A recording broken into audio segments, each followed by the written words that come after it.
It's the first business day of the week. It's time for business. You're very much welcome to the Business Hour. My name is Frank Fagbo. Let's go into what we have for today.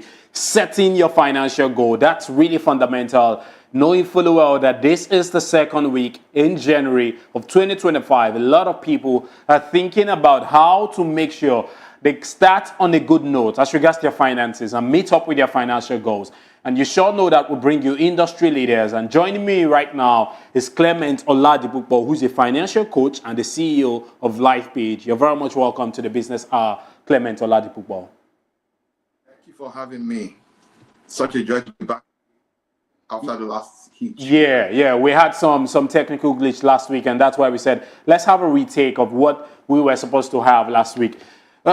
What's your take about setting your goals? Let us start about looking at last year and a lot of issues that happened last year, personal economy, even the national economy and all whatnot. But what do you think people should do as regards setting their goal and starting on a good note from the beginning of the year as regards their finances? All right. Thank you so much, Frank, for having me once again.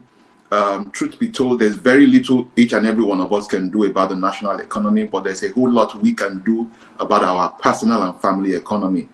I personally believe that in life, there are things you have power to control, and in life, there are things you have no power to control. Our responsibility and to also manage anxiety is to focus on the things we have power to control. One of such things that we have power to control is our financial goals. It's our personal economy and family economy, right?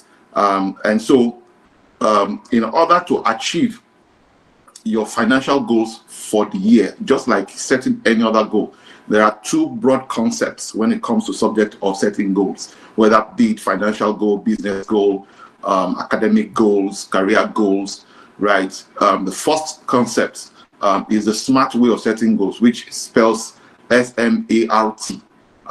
S meaning specific, M meaning measurable, A meaning achievable or attainable, R meaning relevant, and then T meaning time bound.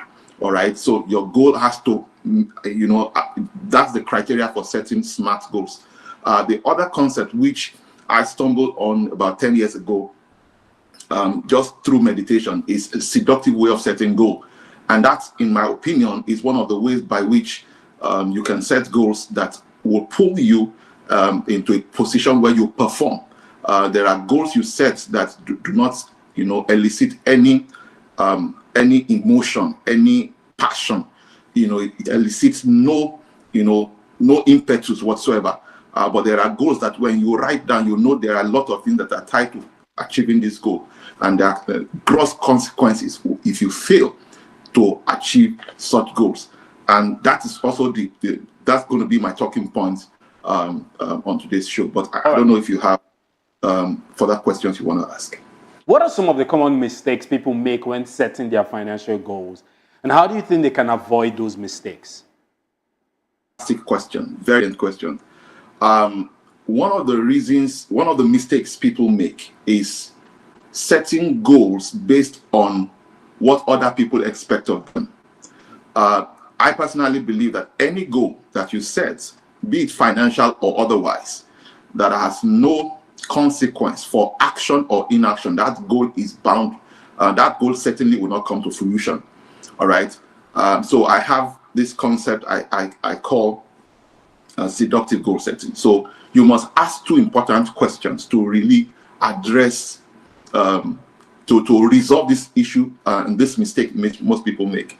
And that is, what will go wrong if you don't achieve this goal?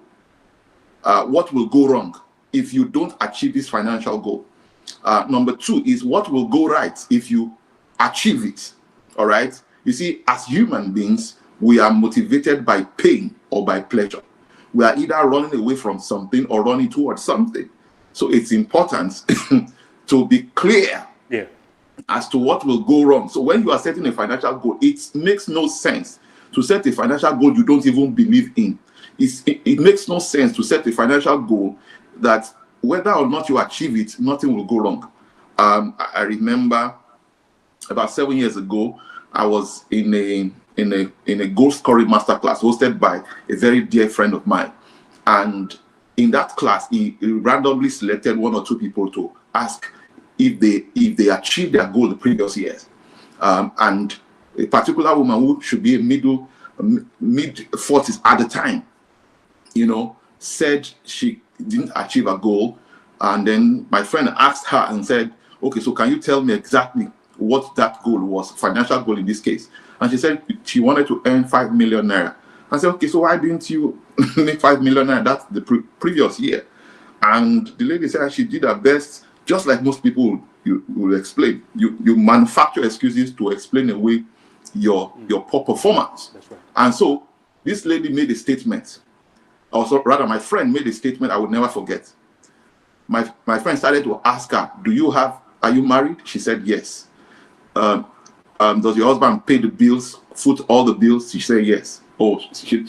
My friend said, now I understand why you didn't achieve it. Because if you were a single mother and you had 3 children that depended on you, that's enough motivation. That's enough pain that's enough pain, right? So what will go wrong is the penalties, the punishment that will result for not achieving your goal. And then what will go right is the reward, is the pleasure, right, that will result when you achieve that goal. If those two fundamentals are not in place, forget about achieving your goal this year. Okay, but I think one of those fundamentals was in place, and it's not by the special workings of any individual in this country. It's just I would say the state of the national economy. Nigeria has never had it as worse as it was last year, 2024. Look at all the economic indices, all of them, none of them was to the favor of even the personal economy of Nigerians and even businesses at large. And so it was a tough year for everyone. And I dare say that a lot of people had the worst as regards their finances. A lot. Obviously, not everyone. And that alone should have been a motivating factor for people to be able to achieve their financial goal.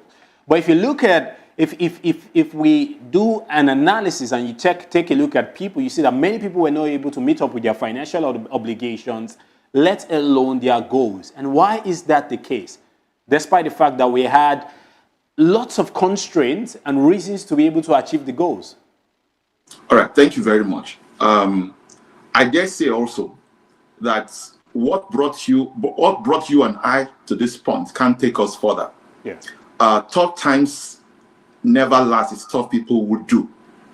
Truth be told, more millionaires were actually produced even in that same economy last year.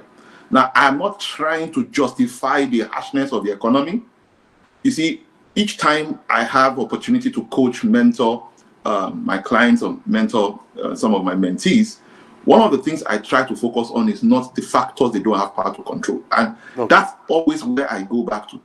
You see, if you build your life on the salary, for example, that is fixed at 5 million per annum, right?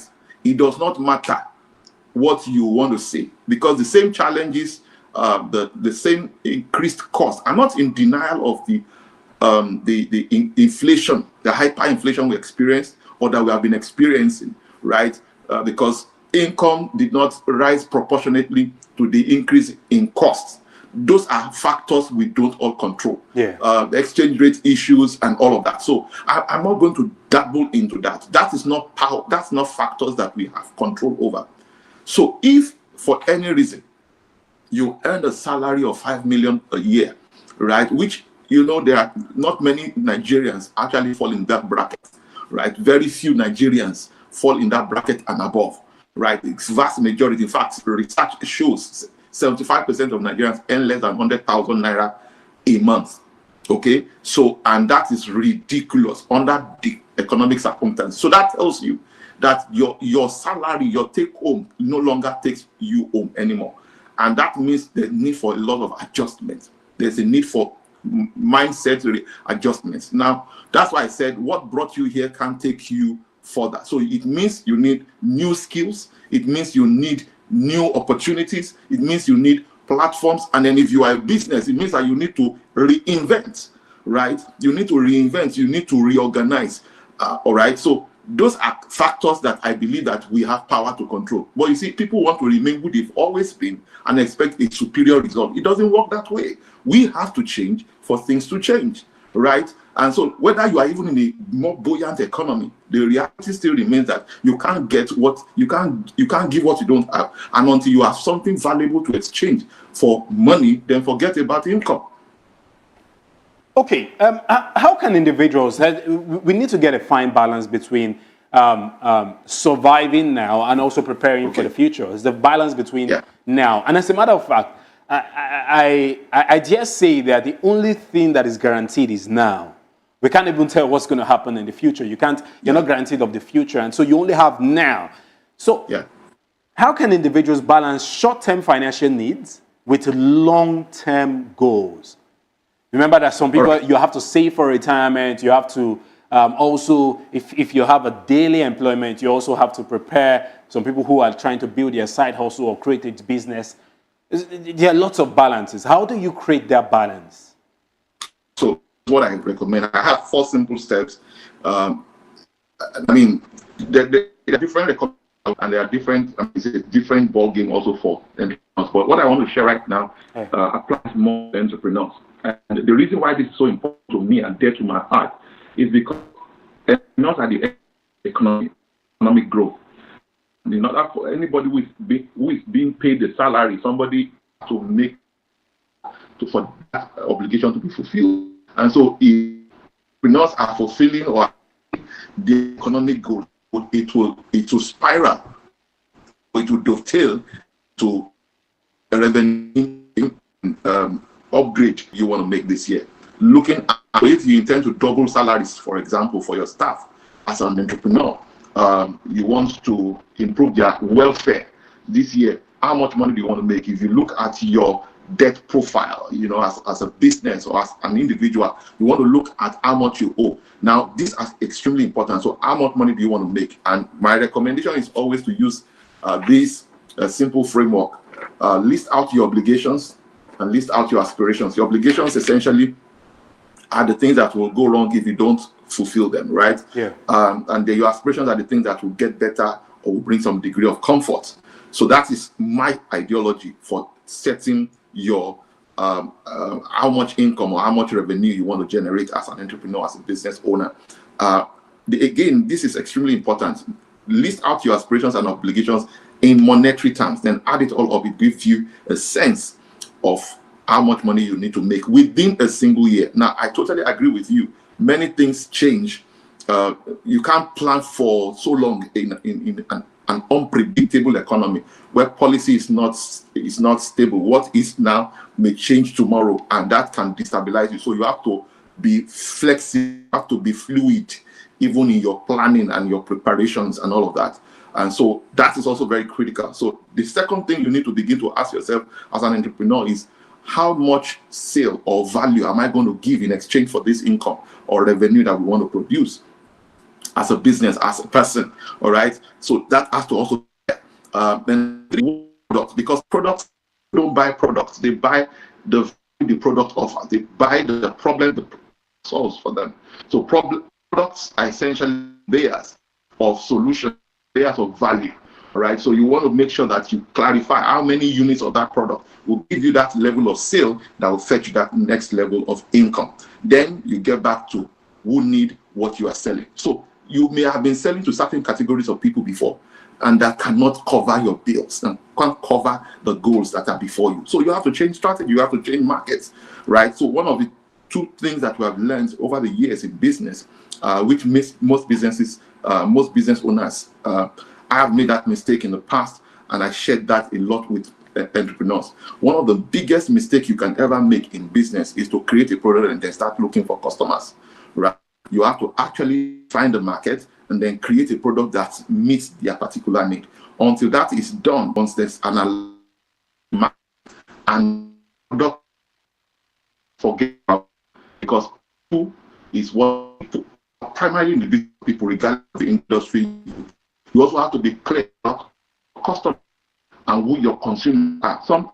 The customer is also the consumer. Some other consumer is not the customer. All right, but when you know the consumer, you can target the customer. Let me just break it down a little bit more, if you permit me. A consumer is the end user. The customer is the one with purchasing power. Okay, so for example, you run a crèche or you run a preschool, right? The parents of the children, right, are the customers, whereas the children are the consumers. You, a veterinary doctor, pets are the consumers, but the owners of those pets are the customers. So I think it's very, very important to clarify that. So you have to define who need what you are selling. And then the second corollary to that question is who know the people that need what you are selling, so that you can forge strategic partnerships with those people. You can forge strategic alliances. If you have not been doing business this way, then forget about being in business. There's no way, even in a better economy, you still need the same strategy, right? Much less in a very hostile economy. So the first steps is how much money do you want to make? It's a question of income. How much sale or value do you need to give in exchange for that income? Then how many products do you need to sell? How many units of that product do you need to sell to give you that income? And then finally, who need what you are selling, and then who knows the people that need what you are selling? And then position for those category of people. So if you have been selling to certain category of people that can't cover or can't buy the product you are selling, you need to change your market. That's pretty much the way this thing works, right? I'm not saying it's easy. I mean, life is not cheap. Life is not easy. There's a price to pay, right? So that's pretty much what it is. So looking ahead to 2025, what financial trends or opportunities do you see on the horizon that people should be aware of? Well, during COVID, I remember running a series of trainings where I taught on, focusing on what people need, people can't do without, right?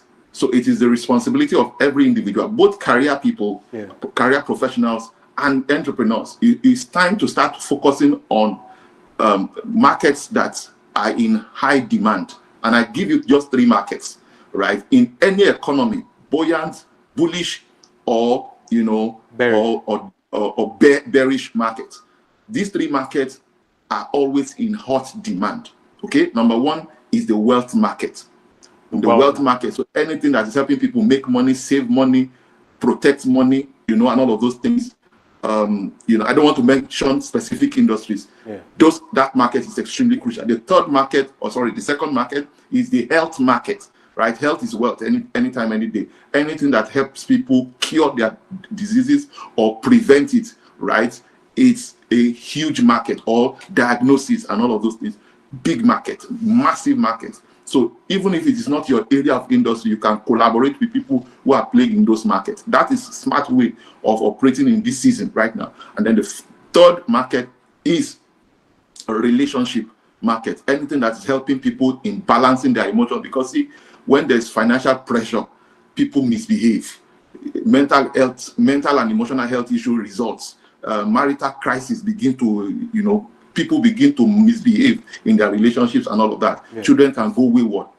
Spouses can go wayward. Stuff begins to happen. And so that market is there's a massive need for therapists now than ever before. There's massive need for people to begin to get guidance, with their emotional and mental health. So those are 3 major markets that will forever be in hot demand anytime, any day. So that's where anybody should be positioning themselves if you are not already there, or collaborate with.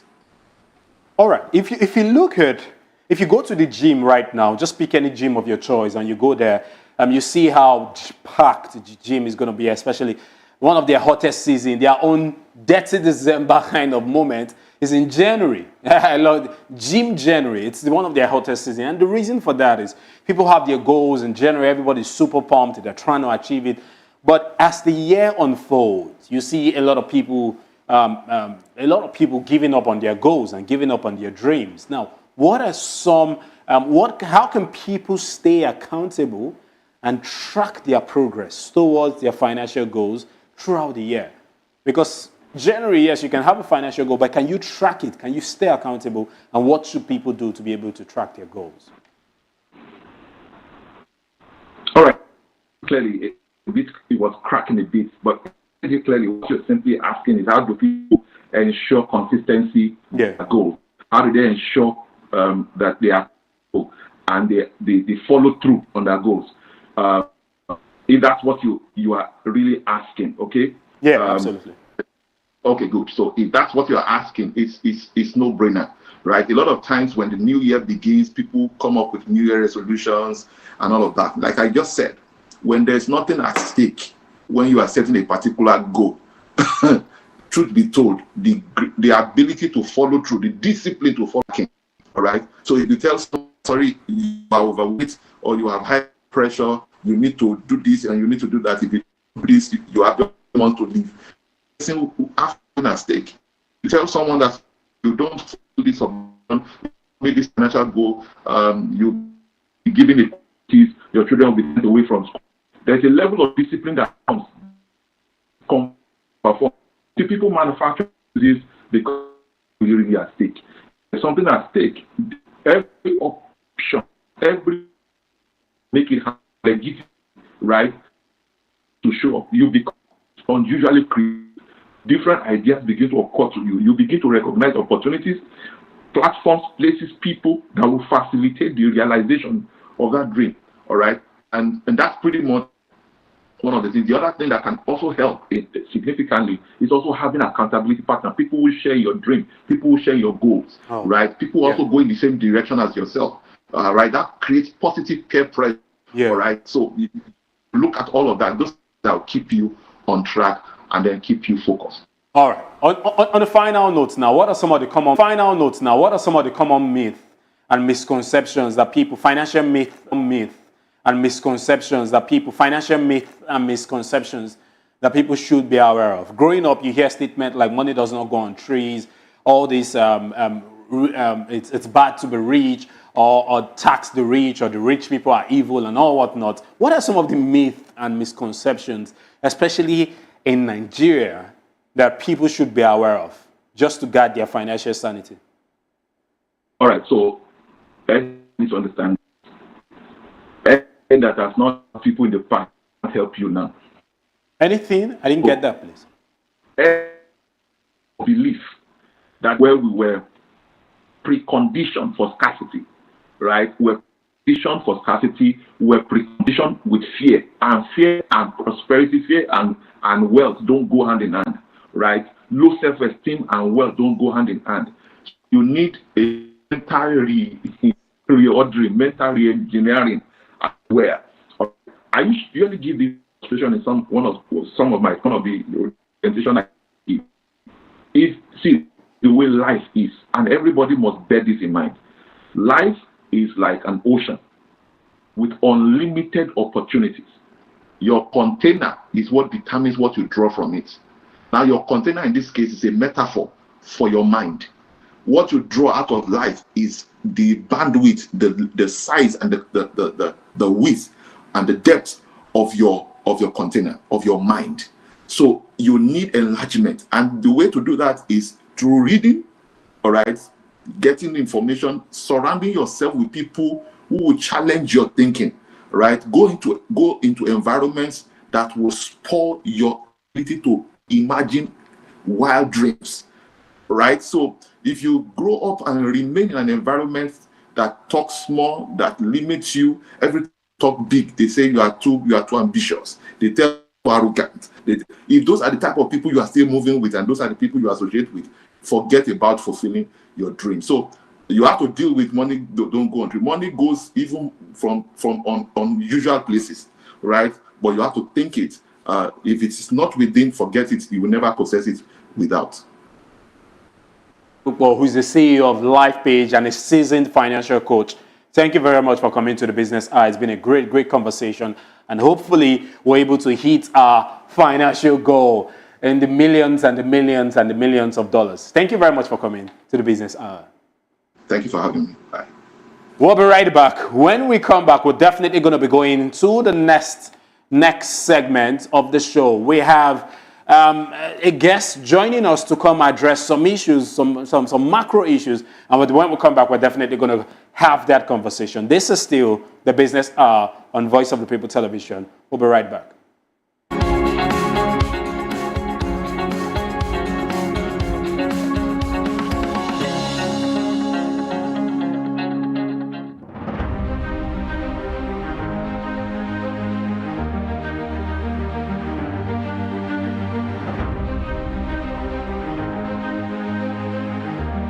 I'm Boost Analyst in Lagos. You're very much welcome to the Business Analyst in Lagos. You're very much welcome to the Business Mukhtar Mohammed.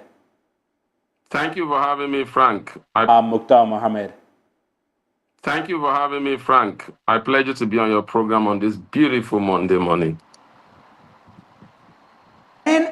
NRNOA allows non-resident Nigerians to remit foreign earnings, manage funds in foreign currency and local currencies as well, and also maintain both foreign and naira accounts. What's your take about this? What do you think about this initiative? Do you think it's laudable by CBN, and do you think it's going to boost our foreign exchange inflow? Frank, there's no better time. You know, I've said it in your program time again that instead of just pursuing remits, we need to come up product for Nigeria and the diaspora. And so that means that the CBN is listening. So we now have a product for Nigeria and the diaspora, and I think they will key into it. And it's a good product. That also will help the expansion of Nigerian bank, you know, after the recapitalization. A lot of them were run into the country. So it will be a seamless type of bank account. And also I like the fact that they have the investment side of it also. So I can't say that it's a good product. It's a good thing that the CBN is doing this. This could just be the game changer in terms of foreign exchange, the foreign exchange market, bringing stability to that market. I think they have been doing a lot, and this is one of those good initiatives. So all we hope to see is how we can build on this and get a lot of this Nigerian diaspora to have confidence in this product and want really be part of it. That's another thing. Remittances have averaged $20.5 billion annually over the past decade. How much of this do you think this is going to further increase our remittances? And how, like, what percentage increase do you foresee? Frank, we will see a gradual increase. We won't see those one-off big increase. I remember before the advent of COVID, I think sometime in 2018, diaspora remittance was more than what we even earn in crude oil sales. So I tend to see those numbers coming up. But I think it will be gradual. Remember, again, they are also coming out from a meltdown. A lot of meltdown. Some of them are just recovering from the COVID-19. They have a lot of getting back to work and all those challenges. And if you have people in America, you know, the latest challenge that will come, the Donald Trump immigration challenge, also that also could also come in. Until all these things are, maybe there's a bit of settling, then you begin to see those huge numbers. But I think we'll still see those numbers, but maybe not 20 billion. Any amount we get now is sweet for us, even if it is just 5 billion, 10 billion. That will go a long way in bringing stability to the foreign exchange market. I think they are all doing this to attract stability and to also begin to help Nigerian diaspora invest in Nigeria, because they'll trust the financial institution more than trusting their relative with their money. Are you sure about that? Are you sure about it? Because I was going to ask a question relating to that. Are you sure that Nigerians in diaspora? I'm very sure about that. That also depend on. Listen, that also depend on the charges that they are going to be charging them. Remember that government said they are going to tax them. So that is another problem. If you are going to tax them and they feel that the tax itself is higher, because again, you need to give them an attractive reason to want to bring in, to remit money in the country. Yeah. If you attack them and they can give it to their relatives directly without control, that Windows also must be competitive with parallel market. They must make sure that it's also competitive with market, because they don't want to send in to be. They don't even want any differential. They want it to be the investment account. Yeah. Does he have to? Is it that he will first of all invest Then at the time of liquidating, that's where it's taxed, or it's coming to invest, you tax it, it's liquidating, you tax it. Those are part of the things they should work out it. In developed country of the world, especially for where these people are coming, investment is always tax-free until when you want to remit it. That's where the challenges come. So the taxes are going to be done on the interest and on deposits. So it's not going to be tax on capital. Obviously, it's going to be a tax on the interest and on deposits. There's nothing wrong with that. Okay. Even India's own economy is done. So there's nothing wrong with that. And if you have to use the money agents, or you're also being paid a lot of fee, I'm sure the tax on the interest is better than taxing on your, like what they would do. Mukhtar Mohammed, let's say, take for instance, you live outside the country and you're trying to invest in this country. Would you consider investing in Naira-denominated asset classes? Would you think about that, knowing fully well that you're earning in FX? Number one. Number two, remember, currency devaluation is also a factor. Because if I earn in foreign currencies, take the dollar for instance, if I invest in Naira, if I'd invested in Naira in 2023, we look at what happened with our currency compared to the dollar. So, don't you think that a lot of these people are very much informed, and many of them are not interested, not because they don't have opportunities or access to invest, but because it's not beneficial to them in the long run? If we look at it in the grand in the grand scheme of things, it's not beneficial. If we look at it in the grand scheme of things, it's not beneficial to them. Do you think? I don't agree with that. All right. I think dollar at the point whereby the exchange is high to the advantage. I'll give you an example. I had a client that invested about 200 on the particular shares maybe some years ago, and when I told him I wanted to send him the statement, he said, Nigeria has not happened to my money. That was the exact word he used. At that time, the money he invested was not even up to, I think, even up to $250 at that time when he invested. But even at the current rate, if he has to change the money back from dollar to Naira, he was getting almost $2,000. Which is huge, which he cannot get it in his own economy, no matter how much. So, the only thing I totally agree with you is to bring the exchange rate to stability, so that there'll be stability in this exchange rate. So that when they are investing, they know that, okay, at 1,600, that is what they are investing at. It can only go down, it will not go up again. So that's what we need to look at. But to say that, at the end of the day, why do you think that foreign investors like coming to an emerging market? Because they make more return on an emerging market than a developed market.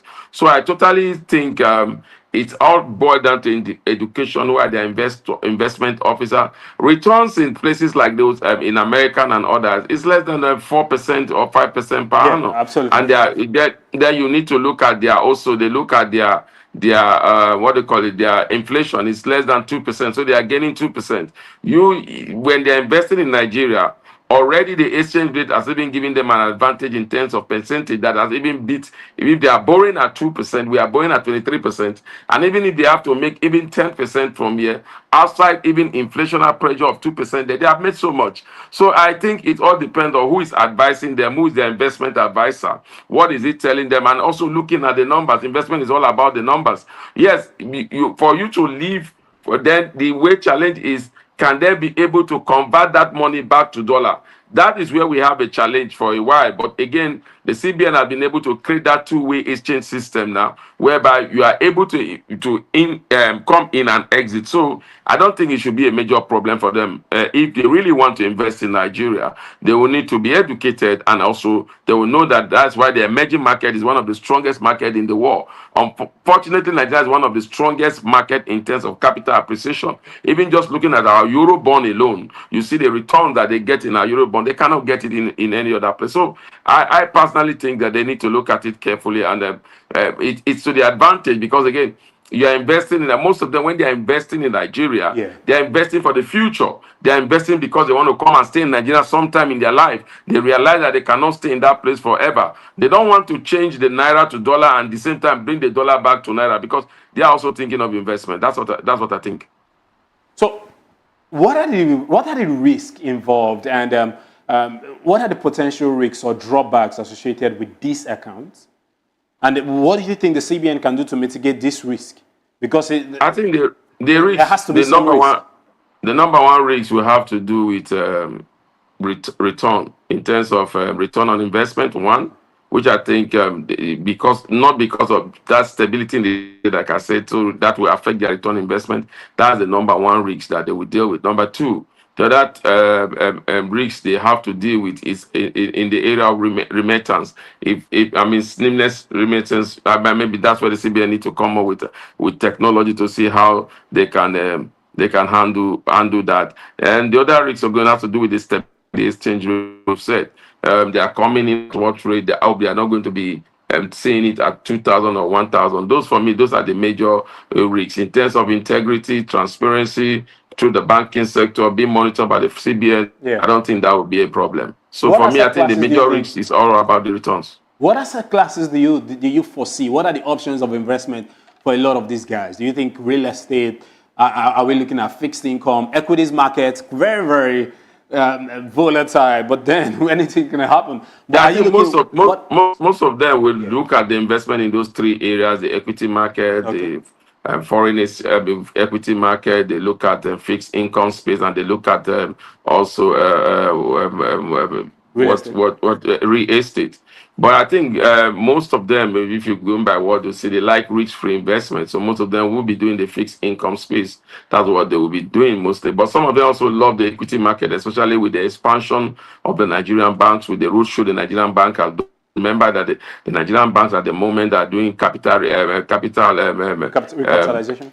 recapitalization. So they are doing a lot of this bank coming, a lot of public offer, and so they will want to key into that. Also, that also will be like one of the Nigerian banks. I've already said that their second line of recapitalization will be to attract foreign investors. They will be doing the foreign investors online angle of it. So I think they most likely you see them in the equity space. You see them in the fixed income, or definitely you see them in the real estate space because they've been in that space for a while now. But again, the means whereby this money comes in are different. So they will definitely now begin to remit it through those accounts to the Nigerian bank, especially if the levies or the taxes that they are going to be paying on that is not so much compared to what they pay if they have to pass through other means to bring in this fund. So I think it will be a good. I'm so confident that it will be a good one. I'm confident it will be a good one. Some months back, we saw the federal government set up the diaspora fund. Till now, we've not heard anything about it. It looks like it's not booming. A lot of, I don't know whether it's trust issues or whatnot. Why do you think that is happening? And do you think the similar thing can also happen to this? No, I think the diaspora fund, they've not really finally come up with what they said. There will be a diaspora fund whereby diasporas will be able to invest in Nigeria. Yeah. Then again, with the recent banking sector, financial sector, whether we call it financial sector processes, if you don't have a bank account, it's not easy for you to even have an investment account. So I think this is what the CBNs are also thinking. So you have a bank account, you have an investment, so your investment will be linked to your bank account. The fund comes in through from your bank account to the investment, and then your return is paid back into your bank account for integrity purposes. I think that is what they need to do. First of all, they need to attract them to be able to want to open an account here in Nigeria first, and then from there you now move it to investing in this diaspora. But I think they are taking it step by step now. Okay. I think it's good. One thing I foresee is that a lot of investment bankers are going to make a truckload of money, and it's a season of money for a lot of them. Thank you very much for coming to the business. Mukhtar Mohammed, financial analyst in Lagos. Thank you. My pleasure. Thank you. We'll be right back. When we come back, we're definitely going to be talking about what you've been saying on social media. What have been your reactions over the weekend on social media? This is the Business Hour on Voice of the People Television. I'll be right back.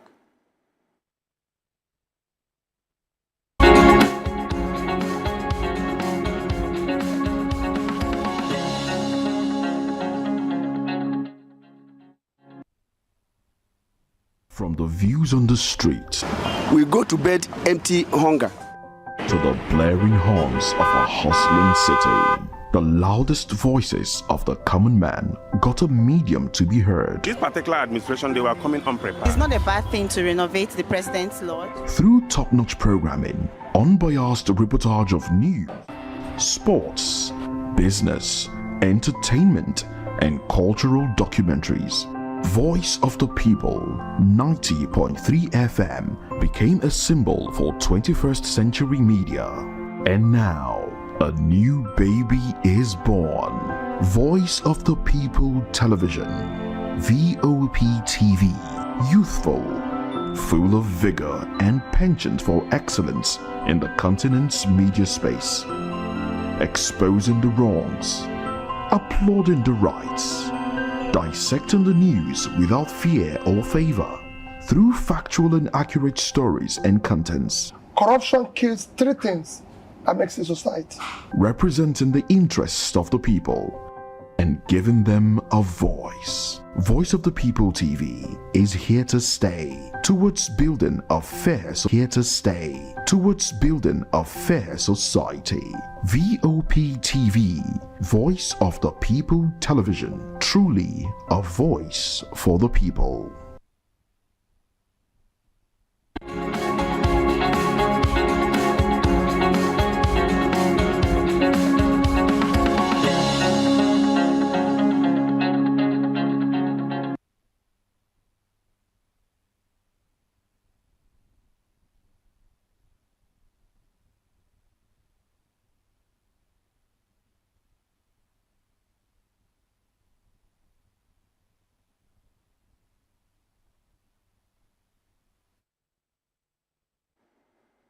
Welcome back to the Business Hour. Let us take a look at what you've been talking about on social media. What have been your reactions over the weekend? This is coming from Reno Douala. Why did they destroy landmark when there is no funding for the Lagos-Calabar Coastal Road? There was an initial tweet to this where we had Budgets. Budgets is a particular platform that scrutinizes a lot of the expenses of some of these agencies, ministries, and departments.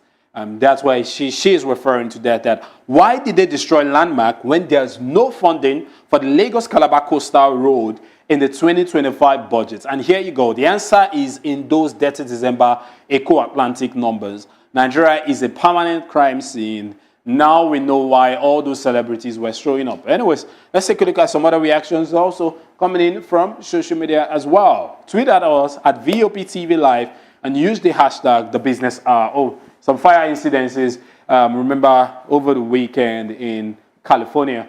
And then we're seeing this now. Look at the harsh reality for 2025 is that many homes will never be rebuilt. So from the fire incidences, and the industry that I've been looking at is the insurance industry. They're going to get a massive hit. Look at what this is coming from Eric Hunley. He says that insurance industry near catastrophic failure. I beg your pardon. Property values in fire zones also is going to plummet. We're seeing mass exodus from high risk area is also going to be predicted. And the devastating equation is that no insurance, no rebuilding. If you don't have insurance, you're not going to get back your property. Limited coverage, partial rebuilding. For those who have limited coverage as regards to insurance, they're going to build it back partially. Even full coverage still might not be enough. So it's a tough one for the United States of America, especially LA, California. Let's take a look at some other reactions also coming in. Okay, Mark Zuckerberg removes transgender and non-binary themes from Meta's Messenger. And then Sir Dixon has this to say. He said elections have consequences. Quite true. Let's look at some other reactions coming in as well. Tweet at us, VOP TV Live, and usually, okay, this was what I was referring to. Budget Nigeria. We have observed that 2025 federal government, 2025 FG proposed budget submitted to the National Assembly for review and approval and published on the Budget Office website omits funding for the Lagos-Calabar Coastal Road, as well as the budget breakdown of some MDAs, commissions, and all whatnot. Now, that's Reno has this to say that why did they now destroy landmark when there was no funding for it for the Calabar Coastal Highway. Let's look at some other reactions. This is coming from Oluwatosin Oladende. First, let's see. Okay, households in the middle of the wealth distribution hold most of their wealth in real estate, while wealthier households are more heavily invested in stocks and private business equity. This is for the United States of America. Understand the rules of wealth creation means recognizing where opportunity lies and having the conviction to diversify intelligently. There is more information now. So I foresee a shift towards accessing markets beyond real estate, starting with index funds and fractional stock ownership. Now, there's a shift in the way people retain their wealth, especially the ultra-rich, just like yourself and myself. Anyways, let's take a look at some other reactions coming in from social media as well. David Hondane, he has this to say. He said, now that the temporary euphoria over the dirty December economy is over, I think I can now point out that it is an absolute travesty that the most significant economic activity in Africa's largest city is not what business happens among its 21 million people, but an annual diasporal pilgrimage that happens for 2 weeks at the end of the year. You people are witnessing Nigeria striking in economic importance and potential. And you are very busy celebrating it because Shortlet's apartments in Victoria Island were fully occupied for 2 weeks. That's the big genius plan for Nigeria's economic salvation. Positioning Lagos as Zanzibar for the Nigerian diaspora. The economic potential of Africa's largest city should not be reduced to becoming Christmas party island. Anyway, somebody has a reply for him, and they're saying that this is a wrong take in my own opinion.